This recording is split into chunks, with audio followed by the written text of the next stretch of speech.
Kepuasan publik tinggi banget ke pemerintahan Prabowo Gibran gara-gara Anies Baswedan dan Ganjar Pranowo. Jadi politisi PKS Mardhani Alisera bilang Anies, mantan Capres 2024, pernah kasih komentar soal tingkat kepuasan publik ke Presiden Prabowo yang tinggi banget. Kata Mardhani mengutip Anies, itu karena pendukungnya dan pendukung Pak Ganjar gak ada yang menyerang pemerintahan Prabowo.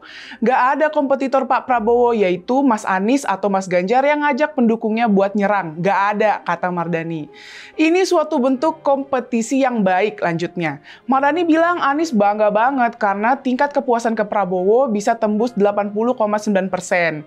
Anies bahkan mau bikin perkumpulan buat menjaga silaturahmi pasca Pilpres 2024, kata Mardhani. FYI, Litbang Kompas baru aja ngerilis hasil survei yang dilakukan pada 4-10 Januari 2025 terkait 100 hari pemerintahan Prabowo Gibran.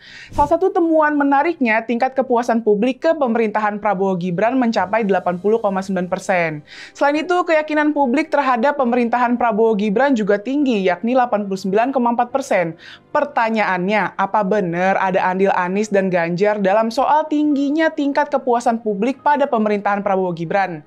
Kalau kita merujuk hasil survei Litbang Kompas, ada dua alasan teratas yang membuat publik puas dengan kinerja Prabowo Gibran. Pertama, kinerja yang ditunjukkan baik. Kedua, kepemimpinan yang ditunjukkan merakyat. Alasan-alasan itu masuk akal karena Prabowo Gibran sejak setelah dilantik langsung tancap gas merealisasikan program-program yang dijanjikan selama kampanye. Salah satunya adalah program makanan bergizi gratis atau MBG. Program yang dimulai perdana 6 Januari lalu di 26 provinsi di Indonesia itu ditargetkan akan menyasar 3 juta anak di 3 bulan pertama. Untuk mendukung program tersebut, Badan Gizi Nasional sudah menyiapkan 190 titik satuan pelayanan pemenuhan gizi yang tersebar di 26 provinsi. Bahwa masih ada kekurangan dari pelaksanaan program ini itu suatu hal yang bisa dipahami ya.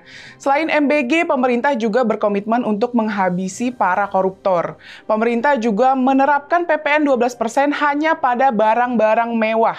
Jadi faktor dominan tingginya kepuasan publik kepada pemerintahan Prabowo Gibran karena publik merasakan dampak positif secara langsung kinerja Prabowo Gibran.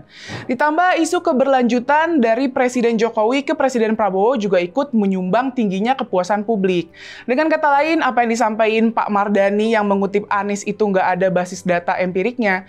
Lagian masa iya pendukung Anies atau Ganjar nggak nyerang pemerintahan Prabowo Gibran? Walaupun Pilpres udah selesai, nyatanya rivalitas politik di kalangan pendukung Capres itu nggak hilang kok. Di sosial media kita masih mudah menemukan komen pendukung Anies dan Ganjar yang menyerang Prabowo Gibran. Misalnya dalam soal pelaksanaan program makan bergizi gratis. Penting dicatat, menyerang Prabowo Gibran itu hal yang bisa dibenarkan dalam iklim demokratis loh. Itu bukan hal yang tabu, apalagi sesuatu yang dilarang.